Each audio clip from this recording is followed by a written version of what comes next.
Muna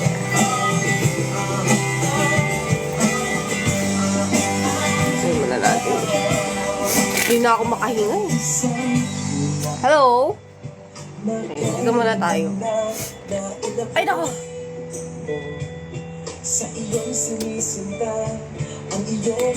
Choice location. Oh, syempre. Ito nga rin,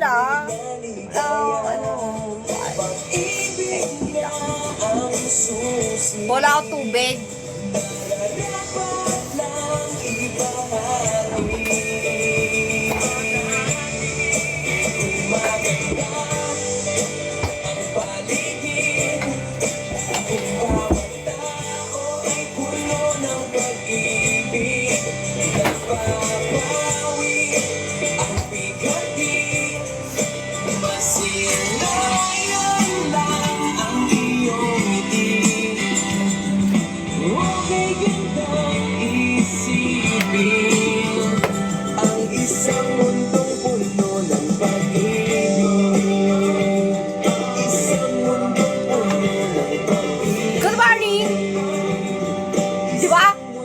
Ko sa TikTok, hindi suot ko ngayon.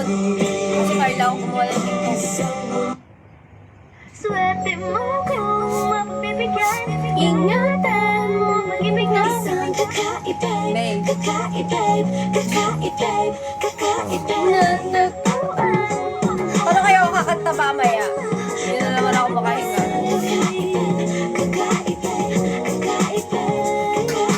Simple walang ate, pwede lang siya lagi. Pagkakasundo ng puso't utak ko ay grabe. Kayang sumabay sa trip ng inyong tropa. Siya bayat ang makapatalo sa'yo sa dota. Di ka pahihirapan pa akyating ang ligaw. Kahit ang kaya mong ipakain na nga isa. Huwag kang magkakamali na pag-isipan siya ng chick. Wala lang talaga kaso sa kanyang umagi. Marunong maglaba kahit wala sa itsura. Di na rin kailangan pang pumustura. At kahit na kanino mo dalhin at pakilala na GGV ang lahat sa galing niya makisama. Di na nanakalat, di na mumulis ang cellphone niya. Pero magloko ka lang, lagot at mapipektasan. Oo, magaling siya makipagbiruan. Pero ang puso mo'y hinding-hindi paglalaroan. Swerte mo kung mapibigyan, ingatan mo. Bakit ka uusan?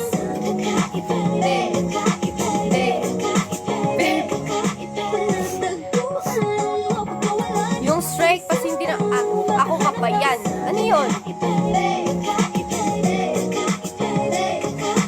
Simple lang po mama pero swabe ang dating. Sa lahat yata ng bagay hanip grabe ang galing. Check na hindi makabasag pinggan. Pero sa basketball tambak hindi ka papagbigyan.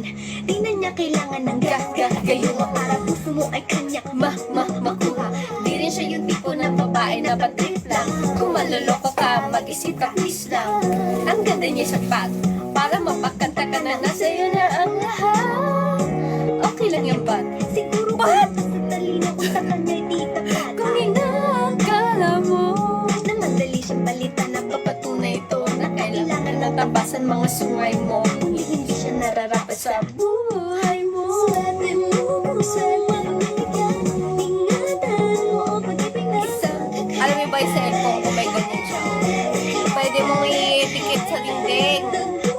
Pwede mo i-tikit sa dingding para mag-tiktok. Kaya kanina nakapag-tiktok ako. Sinikit ko lang siya sa dingding. Hindi naman na yun. Tignan nyo to.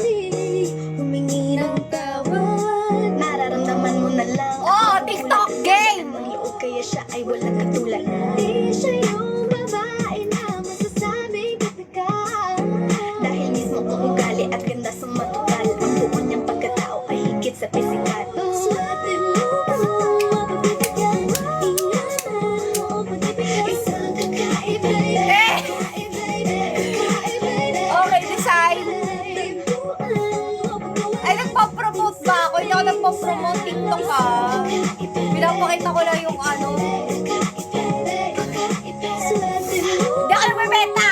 Hindi ako nagbebenta! Patay na naman ako kay Tito.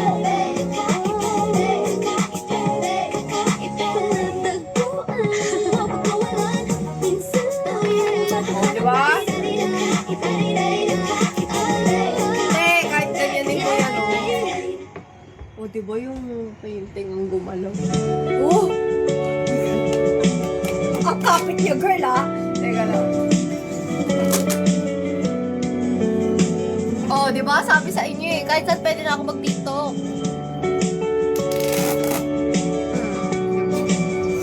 Pwede mo siyang idikit sa kahit saan mo gusto.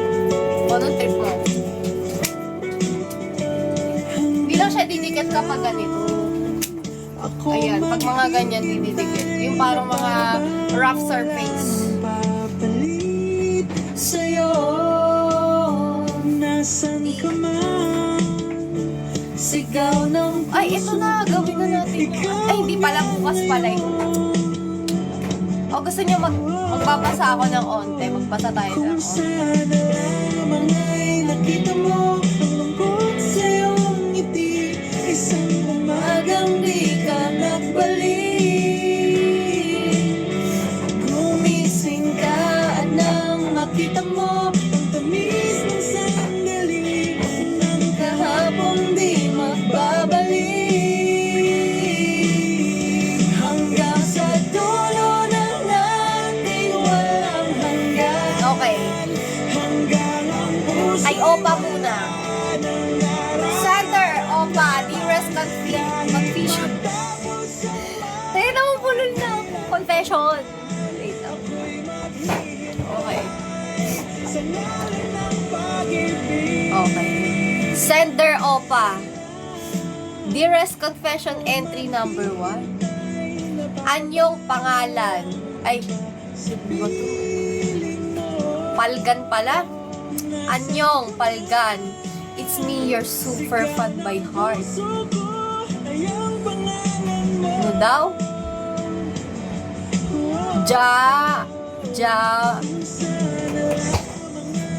Ano daw? Janyo. Hindi na ako makabasa ng ano, ng Hangul. Basta yun. Janyo. Oh. Eme, I don't have any confession. Well, not yet. I just want to tell you how you became my Kami Oshi. I started supporting you even before you publicly became part of MNL48. September 21, 2025, around 7 to 8 p.m. May oras? Panis, tanda ko pa. Back then, I simply knew you as Red. The person who could genuinely make me smile and laugh. Uy! Actually, first time ko gumamit ng TikTok app nung nakilala kita. Sabi ko, try ko lang, then uninstall ko agad. Eh, kaso nahook mo. Kaya ayun, di na nakapag-uninstall. Totoo ba? Grabe naman. Thank you. Let's just say. Oh, ito, sabi niya. Let's just say that becoming my Kami Oshi was a given. I wasn't even a fan of MNL48 before. I only became one because of you. Uy, grabe! Totoo ba? You're making me cry, bro. Wait. But feel ko may entry kang song. Because of you. Because of you, my life has changed. Oh, supporting MNL48 feels like protecting your second home. I'll keep working hard para mapansin mo din ako. Eh, lagi ka na napapansin to, kaya ako na nga to eh. Katulad nila. Please keep doing what you love and what makes you happy. Wow. Siyempre ito, happy nga ako ngayon, no? Please keep doing what... Ay, nabasa ko na ba rin?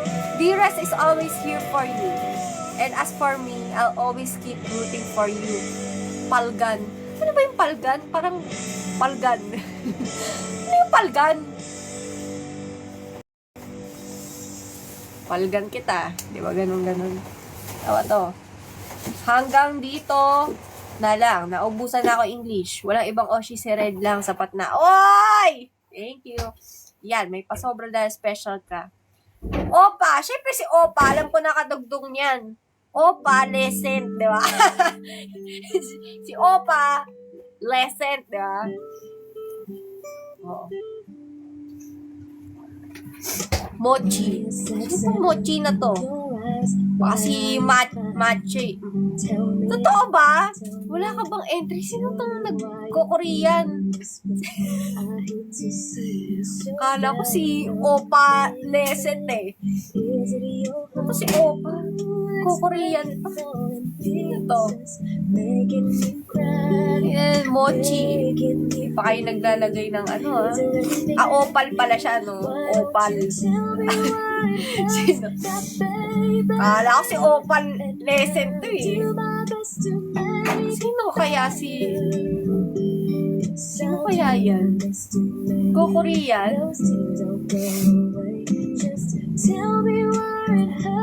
Alam ko din ata yung nagko-Korean. Opa, magpakilala ka na. Pakilala ka na, Opa! Makakalimutin ako. Tanda ko kayo, pero yung pangalan nyo tanda ko. Thailand. Ba't kaya gano'n? Ito. Si Mochi. Ba't kaya gano'n? Sa lahat naging crush ko, may mga jowa na yung crush number 1 ko. Umamin ako nung pandemic at pumasok siya sa stream ko. Dati, pagpasok niya nagulat na crush ko siya. Parang ano to Tang twisters parang wait lang.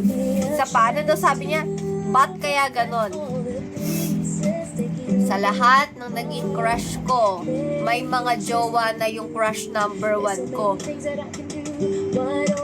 Daw, umamin ko nung pandemic at pumasok siya sa stream ko.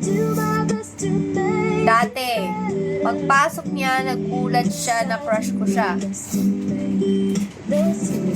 Nagtanong siya sa akin bakit daw hindi na ako nagchat-chat sa kanya.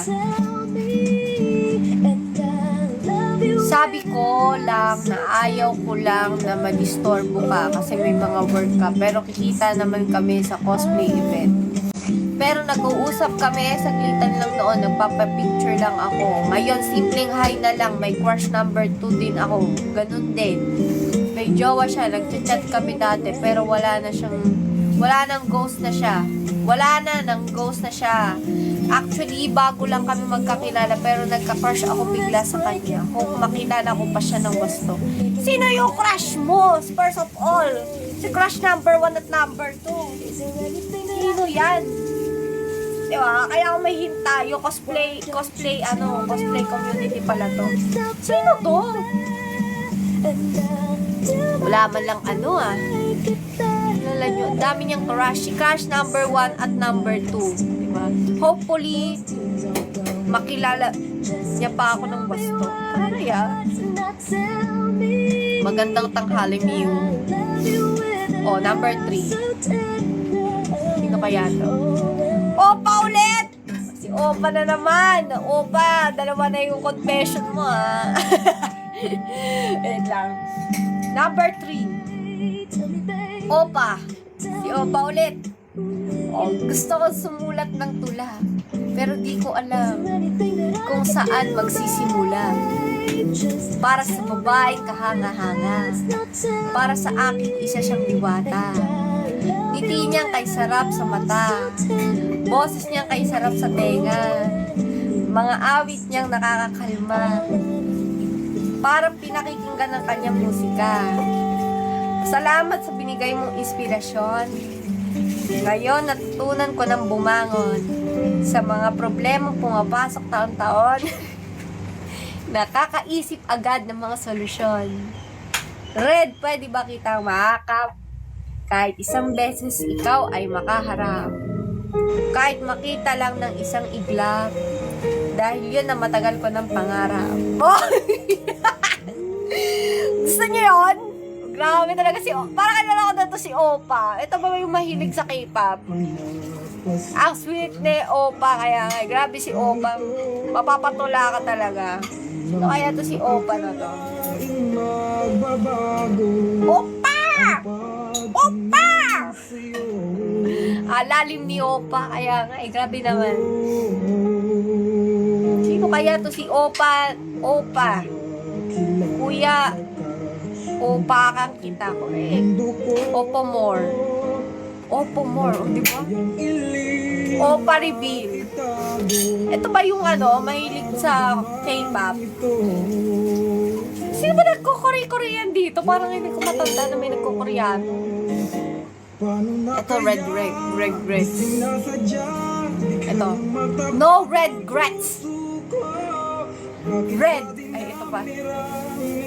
Si Virgo siguro to. Red. Pula. O anumang pangalan na nais mo. Hindi ko mawari noon kung bakit sa dinami-dami ng miyembro sa MNL48, isa ka sa nakabukaw sa aking pansin.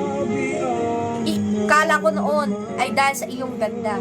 Dahil aminin man natin o hindi, itsura ang unang tinitingnan ng mata. Tumutula siya. Ngunit habang patagal ng patagal, kitang pinagmamasdan sa live, sa video, o maging sa mga larawan.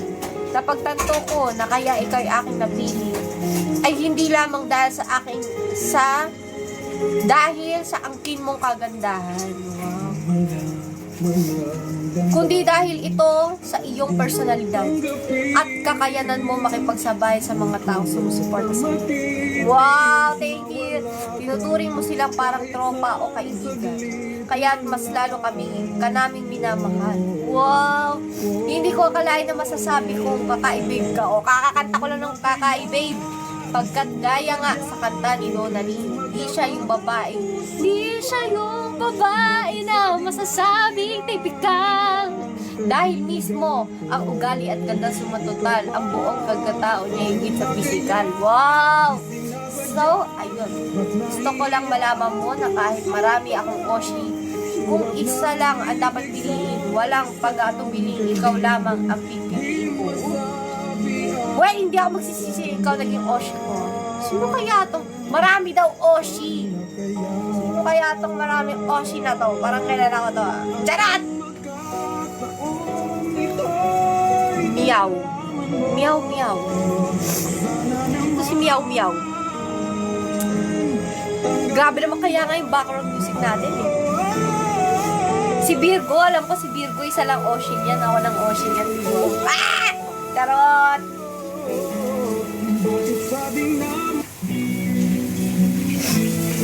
Meow, meow. From what I can remember, I saw you from a TikTok post from P-Pop Music Awards. That TikTok post was the transition of normal clothes to the seifuku. I was taken aback in that post since you look like an anime character from an anime that I can't remember. I frantically searched on TikTok that time on anime characters on animes that I can think of, but none of them looks like him. Then I got curious about ML48 due to you. Wow, thank you! Sino to? Which really made me happy that I got to know you and your fandom. This fandom, from what I can see, will always love and support you, Red. You are our Kami Osho forever. Wow, grabe! Thank you! Sino kaya yan? Meow, meow!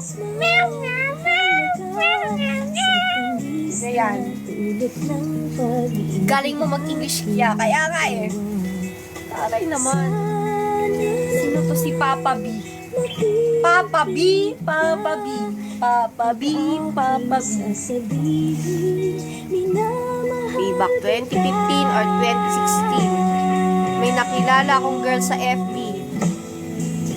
Di ko siya na-meet sa cosplay convention and balik at pagkatapos ng cosplay event namin, nag-appear lang siya sa Facebook friend suggestion. So nakita ko si girl, inad ko siya and nagkwentuhan kami through PM. Then one time, ni-add kami ng isang random GC. Tapos yung time na yun may upcoming event. So nung dumating ako sa event na yun, doon kami first nag-meet. Fast forward tayo, habang tumatagal na kami magkakilala, that time nagkagusto ako sa kanya. Bale na fall talaga ako noon, pumunta ako sa bahay ng isa naming tropa. At nagtanong sila na, pre, anong nais mo sabihin sa kanya? Sabi ko is gusto kita at na-fall ako sa'yo. At sinagot niya na, hanggang kaibigan lang talaga tayo. Sino to? Na friend zone siya. Hello, Mugin Chukyumi. Chukyumi? Sino to? Na friend zone siya. Ng isang cosplayer. Ay, cosplay event na na-meet niya sa cosplay event. Oh, ito na. Si Shadow Whisper. Sino to? When I was studying in college, year 2015, meron akong classmate na cute at maganda. Then I found out na nagbabanda pala siya and meron siyang gig gabi-gabi. Noong time na yon.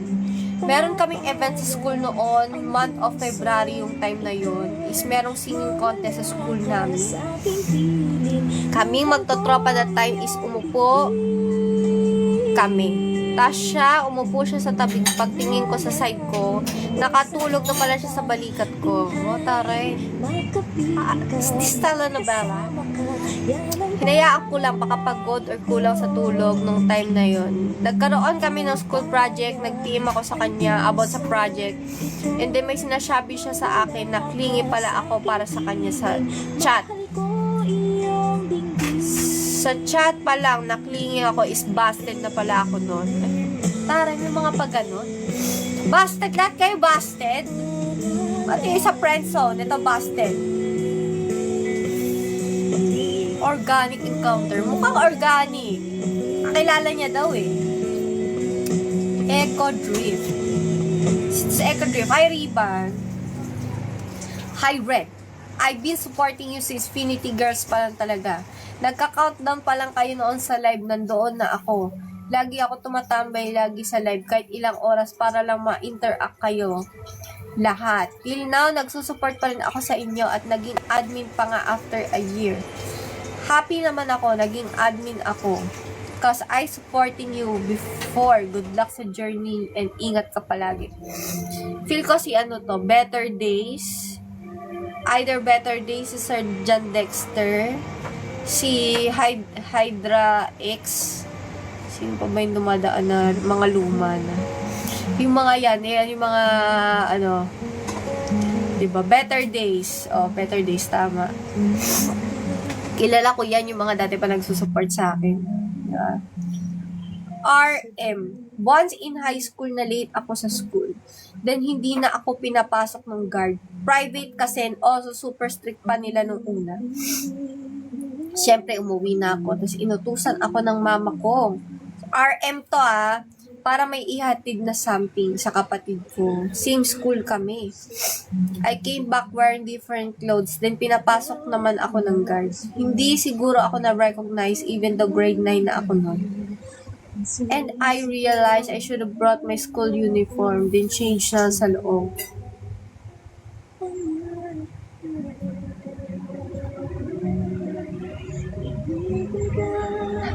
So nagpalit siya para makapasok sa school. Hindi ka papapasukin niya sa school. Okay, si RM yun ha. Ay, Bali Bear. O, ito pa, si RM ulit. I had this habit na kapag tinatamad na or madaming orders, tinatype ko na lang sa phone ko. Then, papabasa sa cashiers. Then, one time, I was ordering takeout. Ginawa ko usual habit ko. Bigla nagsa-sign language si ate cashier, then ako naman kabado. Hindi ko alam kung sasabihin ko bang hindi ako mute or hindi na. So, hinayaan ko na lang, tumango na lang ako sa kada tanong niya.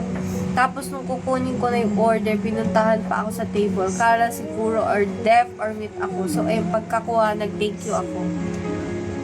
Taray! Nag-storytelling siya. O, RM ulit. Ay, Bonjing. I had this... Ano yun ulit? Oo, same to. Same lang siya. Oo. RM ulit. Once, I accidentally sang Bahay Kubo, Inapaa, Tuhod, Balikat, Ulo.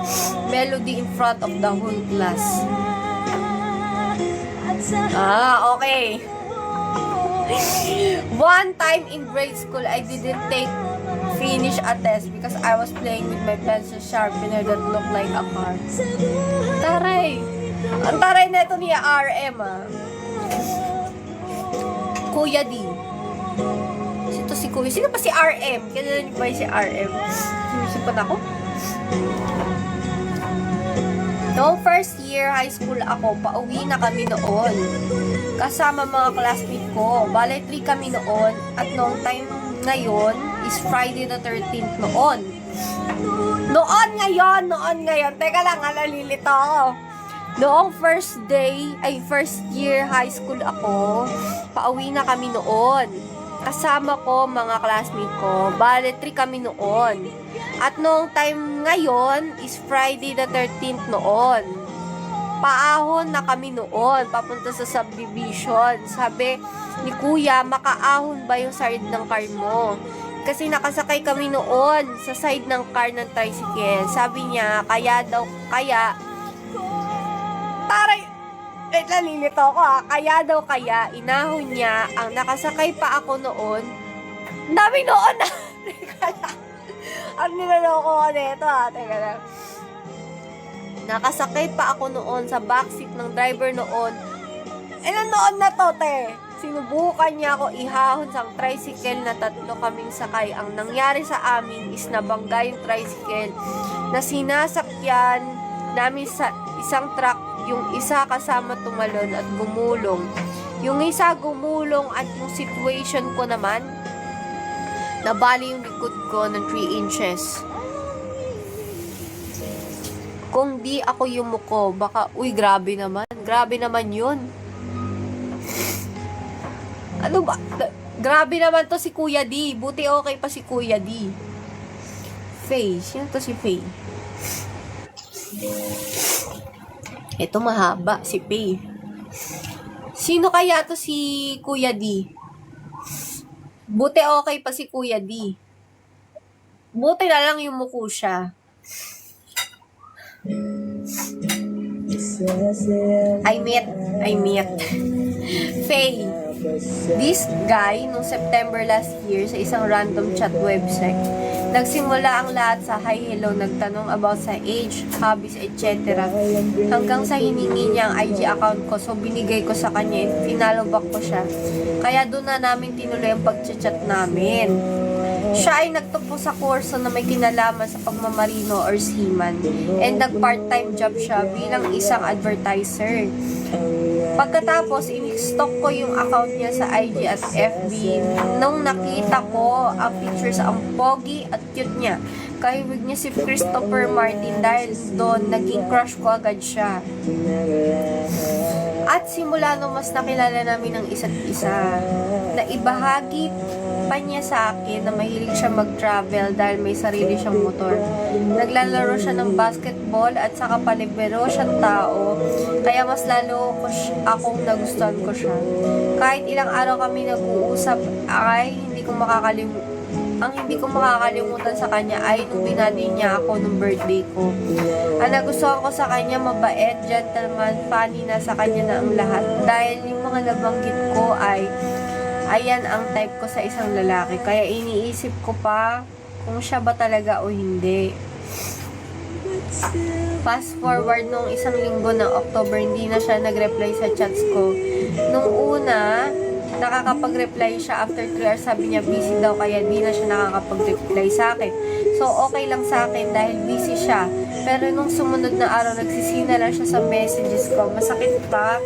Online siya pero hanggang scene lang talaga sa messages ko. At dahil doon umiyak ako ng sobra dahil at ayaw niya akong kausapin dahil walang dahilan, kaya dineclare ko na ginos ako ng lalaking yun. Masakit isipin pero naka-move on ako. I just want to say for him na thank you sa lahat ng mga binabahagi niya sa akin. Sa maikling panahon, sana matupad niya ang pangarap niya makasampa sa barko bilang seaman. Kilala ko na to, si Marge to. Uy, sino to? From the real me behind the pen name. Sino to? There's someone who means a lot to me. She's the only person who can make me smile genuinely. The only one who can make me laugh without even trying. Sometimes it's her beautiful voice. Sometimes it's the way her eyes shine kapag nagkikwento siya tungkol sa kanya. At tumuturog sa puso ko pag nakikita ko siyang umiiyak. When she performs, it feels like everyone around me slows down. Like the whole world pauses for a moment. Na para bang oras magpe-play yung song na it might be you sa background. I really love her smile. She's the main reason kung bakit ako na-hook. And even if she never knows how much she means to me, I'll always still be here supporting and wishing her happiness and hoping she reach her dreams and goals. I'm forever and always your fan and supporter.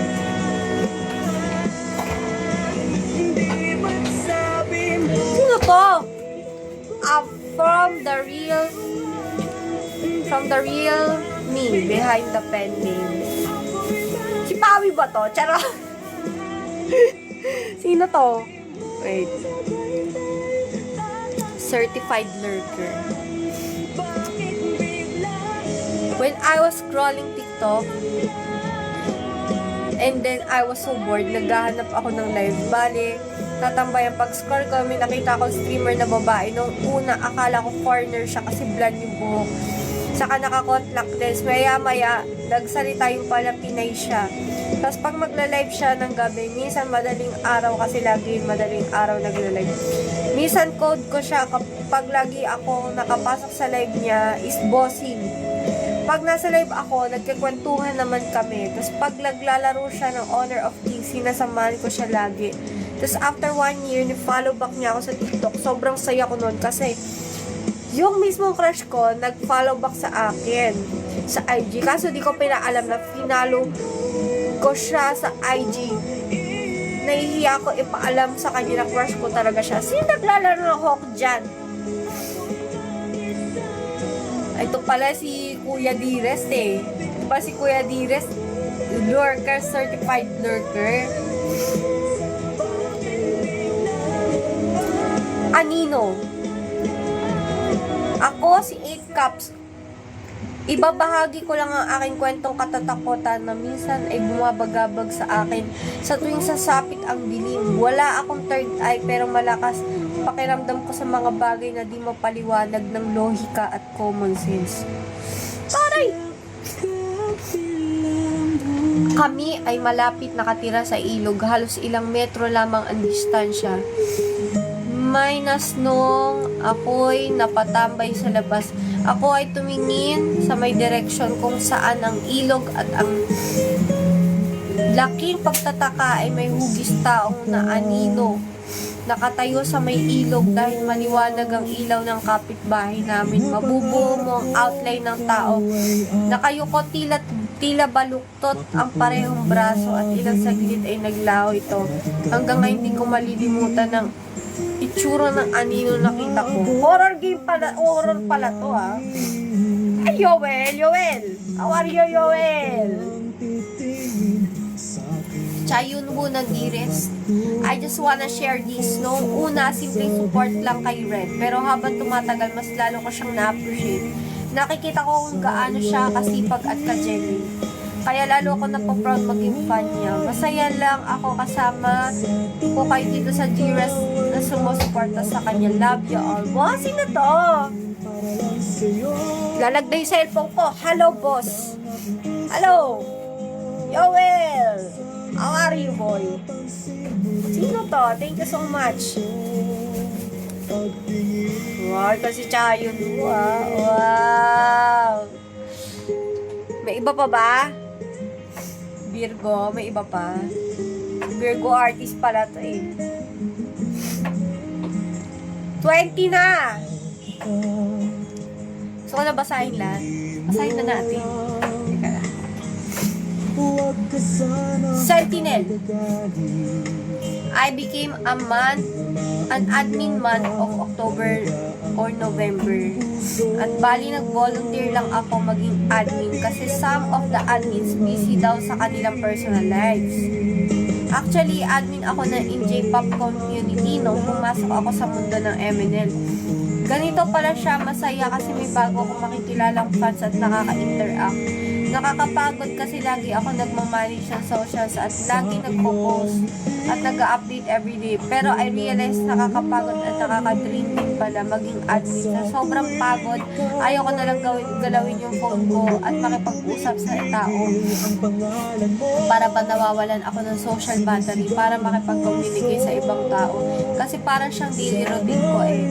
Pero sa totoo lang, as an admin, hindi ko masabi sa co-admins ko ano yung problems ko. mas pinili ko na lang manahimik kaysa sabihin sa kanila if ano problems ko in life. Pero someone asked me na kuya, nais mo pa umalis sa community na ito. Sagot ko naman mahirap iwan tong community. Pag umalis ako sa community na to, sino papalit sa akin? Sino mo na magmamanage ng socials? Magiging maayos kaya tong community na to pag di na ako admin. Pero sa totoo lang, napapagod talaga ako. Pero di ko pinapakita sa stream na napapagod. Pero pag nagla-live naman ako sa official account, pag nag-mute ako, ibig sabihin, pagod na talaga ako. Parang yung pagdaldal ko sa stream is parang may limit lang. Sino kaya to? Pagod na siya mag-admin, guys. If hindi kaya, okay lang. Huwag mong palitin ang iyong sarili. Please take care of your mental health. Okay lang sa akin if, unahin nyo yung mental health. Kasi alam ko yung feeling na hindi okay ang nararamdaman. Mahirap yan. Kaya kung hindi nyo kayang yung pilitin, okay lang. Mag-break muna kayo sa responsibilities. Okay lang yan. Sa akin naman, okay lang kahit walang mga update masyado. Try natin umanap ng ibang admin na hindi mai-stress. Kasi nakaka-stress talaga maging admin. Kung ako pwede lang mag-admin sa account ko, di ba?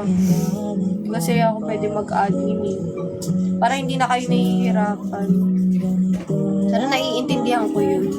Mahirap talaga mag-admin. Pero I'm thankful na may mga admin ako, di ba? Na grabe talaga yung support. Pero if hindi nyo na kaya, huwag nyo pilitin, guys, kasi baka affect sa mental health nyo. Oo nga pang din yung Oo, tama. Iwas ng stress. Iwas kayo sa mga stress. Kasi, bukod naman sa pagka-admin, alam ko na may iba pa kayong life. Like, may life pa kayo bukod dito. So, extra lang yun naman tong pagka-admin. Like, wala namang dito, diba? Parang, siya, kumbaga, kawang-gawa siya. Dahil lang talaga love niya ako, kaya kayo nag-a-admin. So, kung sa tingin niyo burden na siya, okay lang yun, guys. Huwag kayong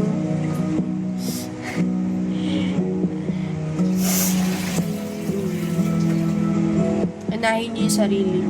Always choose yourself first. Ano Tears? Yun to si Ano Tears. It was way back in 2014 when I first met her. I think it was around summer when she suddenly walked through the door and my heart began to flutter, making me feel uneasy. I knew I was straight. I had never been attracted to a girl before, and besides, at that time,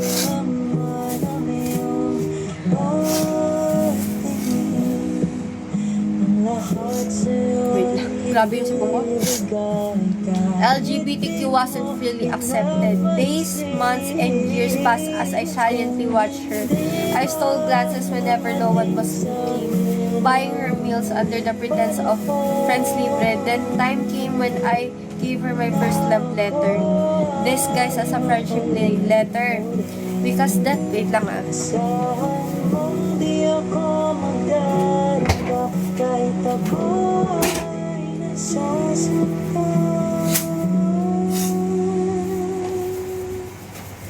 Huwag mo lang Wait, isa pa. Hindi na kasi ako makahinga I stole glances whenever no one was looking, buying her meals under the pretense of a friend's libre. Then the time came when I gave her my first love letter, disguised as a friendship letter. Because that day, we were celebrating Friendship's Day. It hurt because I was showing her that she was my world, while I was her world too, just under the label of friend. Fast forward to when she had a boyfriend back in high school. My world seems to crash as the girl who once had my whole heart gave hers to someone else. The painful part was the guy was our friend too. Doing the things a man should do for the girl he loves. At that time, I didn't know I was just a stepping stone who paved his path, leading him to the altar while she walked down the aisle. The rest is history. So, kinasal sila. Tama ba? Kinasal yung girl saka yung lalaki. Silly.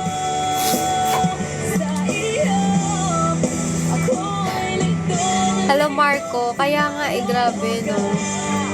Parang alam mo yung para sa mga palabas sa dito? Yung parang best friend tapos yung parang kinakasal ka dun. Alam mo sakit yan no. Mga nafe-friendzone sila.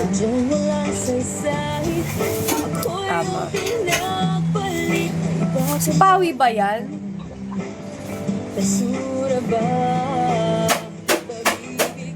Eh, di ba lalaki si Pawi? Parang babae to eh. Kasi nga LGBTQ, tas babae. Dear Red, ako talaga kumain ng chocolate na tinabi ni Kuya sa rep. Pero nategi aso namin kinabukasan. Kaya sinabi ko na yung aso yung kumain. Hanggang ngayon yung parang iniisip niya at sinasabi niya dahil daw sa chocolate kaya nawala aso namin. Si Siri oh. Oh. Si Ramon Montenegro. Grabe mala FFK. Ay, ako si Ramon. Ito ang kwento ko. Wait lang. Kaya nga eh.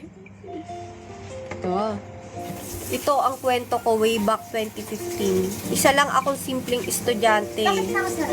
Wala. Sige, Ninang, pwede mong buksan. Hindi, tinignan ko si Belle kasi wala daw dun sa ano. So, sa... Umalis na to si tita eh. Hindi, hindi niya yata makita yung driver. Ay, yung JNT. Ay, DNT.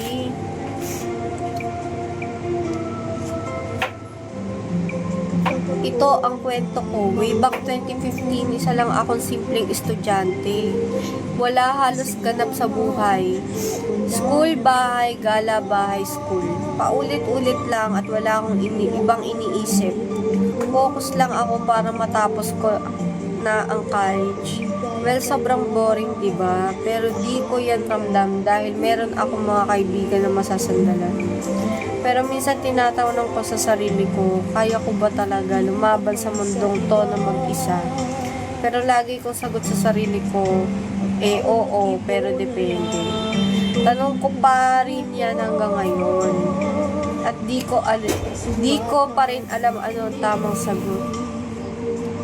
June 2015, bagong school year, pero luma lahat. Same campus, same friends, same routine, same classmates, same ng ruta pa rin pa uwi. Hanggang isang araw may pumasok sa room namin, transfer student. Pero dahil sa mahihain at medyo suplado kong ugali, di ko siya kinakausap. Dumaan ng mga araw, linggo, hanggang umabot na sa buwan, ganun pa rin. Simpleng pagbati lang ng good morning, hi at hello ang communication ko sa kanya. Fast forward, naging magka-group kami sa isang subject. Di ko na rin alam kung bakit. Basta doon kami naging close. Nakakausap ko na siya tungkol sa buhay-buhay. Di na ako tulad dati na hi at hello lang. Di ko alam kung bakit dumating sa punto na di siya nagdadalawang isip. Kaya medyo nasanay ako. To make the story short, nagkaroon ako ng isa pang dahilan para magpatuloy. Tinanong ko ulit yung sarili ko kung kaya ko ba mag-isa. Pero this time, ang sagot ko, hindi. Gusto ko kasama siya. Ang weird, diba? Feeling ko iba na to. Kasi kinakabahan na ako.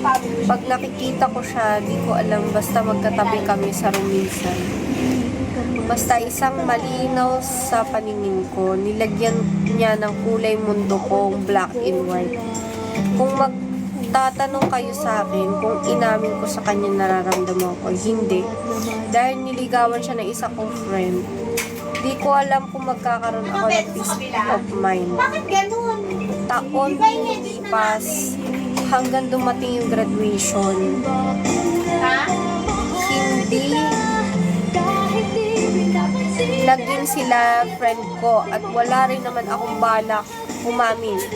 Pinaubaya ko na lang lahat. Bahala na lagi kung sambit sa sarili. At kung may multong man akong katatakutan, ito na siguro yun. Last conversation namin dalawa year 2022 pa. Pero kahit na gano'n, nagpapasalamat pa rin ako kasi binigyan niya ng kulay ang black and white kong mundo. Napagtanto ko rin tama sila, napagtanto ko rin na tama sila kung para sa'yo.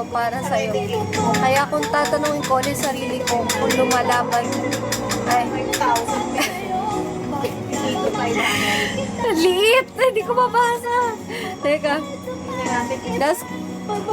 Pero, kahit na gano'n, nagpapasalamat pa rin ako kasi binigyan niya ako. Ay, nabasa ko na to eh. Wait. Kaya kung tatanungin ko ulit ang sarili ko kung kaya ko lumaban sa mundo mag-isa, oo, pero depende.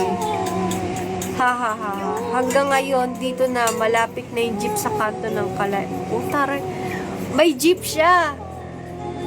Oo, pero hanggang dito na lang malapit na yung jeep sa kanto ng Kalayaan. Papara na ako. Sino to si Ramon Montenegro? May mahal siya. At ano? Gusto ko yung salamin. Sino to si Ramon Montenegro? Ano mo? Sino? Ano, kulang. Teka. Ganon. Binigay mo kulang yan? Oo, sa shop. Salamin na tayo. Medyo nabuksan na namin. Ilang plan. Ginawa namin, hinikot 27, plastic 29. Uy, nawala. RM. Si RM. Ganda. Gusto mo? Sige. Siyempre nga, titignan nga muna natin kung maganda eh. May red ni Tony. Ay, Hindi tayo. Sabi ko, tingnan muna natin baka mamaya. Ano, cute siya, di ba? Saka malambot pa. sa Shopee yan. TikTok. TikTok. Hindi tayo. Pakita ko sa'yo, mami. May red nitong dark red. Ay, oo, Maroon. gusto ko. Dark Ganda, red. di ba, ni? Oo, ganda. Ang cute. Size 5 to eh. Nakatakot yung mo. paa. Size 5. Para maliit sa akin. Ah? 6 ka? Oo nga. Kasi mataba yung ano ko yun. Malaki pala yung paa mo sa akin. 5.5 ako eh. Pero kasi walang 5.5 kasi. Pa ako. Yung sa akin, malaki pa ng konti. Oo. So, 6 sa'yo. Mamaya pakita ko sa'yo. Naka-live ka ba? Oo. Isa pala. Hindi ka kita, Ninang. Nandito ka lang sa gilid. Oh. Benetin na mo, pagtaas mo sukatin mo. Ayan na. Umiinit na rin eh. Tutuloy ko yung ibang 25 na ata ako eh. At dahil dyan, mamaya na ulit. Mamayang gabi siguro. Kailangan ko kumanta sa live eh. Magla-live ulit ako. Pero kakanta naman ako. Oo, 4 na lang. Benetin na mo. Hindi mo, Ben? Sino muna si RM? Diba? Sino muna si RM? Sino yan? Oh, maganda. Maganda, parang ano. Social. Tsaka takip yung paa. Ayoko, tsaka takip yung paa. Kasi ako ayoko nung pito Cute siya, di ba, no? Maraming color. Bili tayo mamaya. Ano yan? Oh. Di ba Guys. yung gusto ko? Mamaya na ulit tayo mag-live. Bye-bye! Thank you sa pag-visit sa aking live. Sukatin mo hanggang sobrang haba. Bye-bye! Thank you everyone! Bili tayo.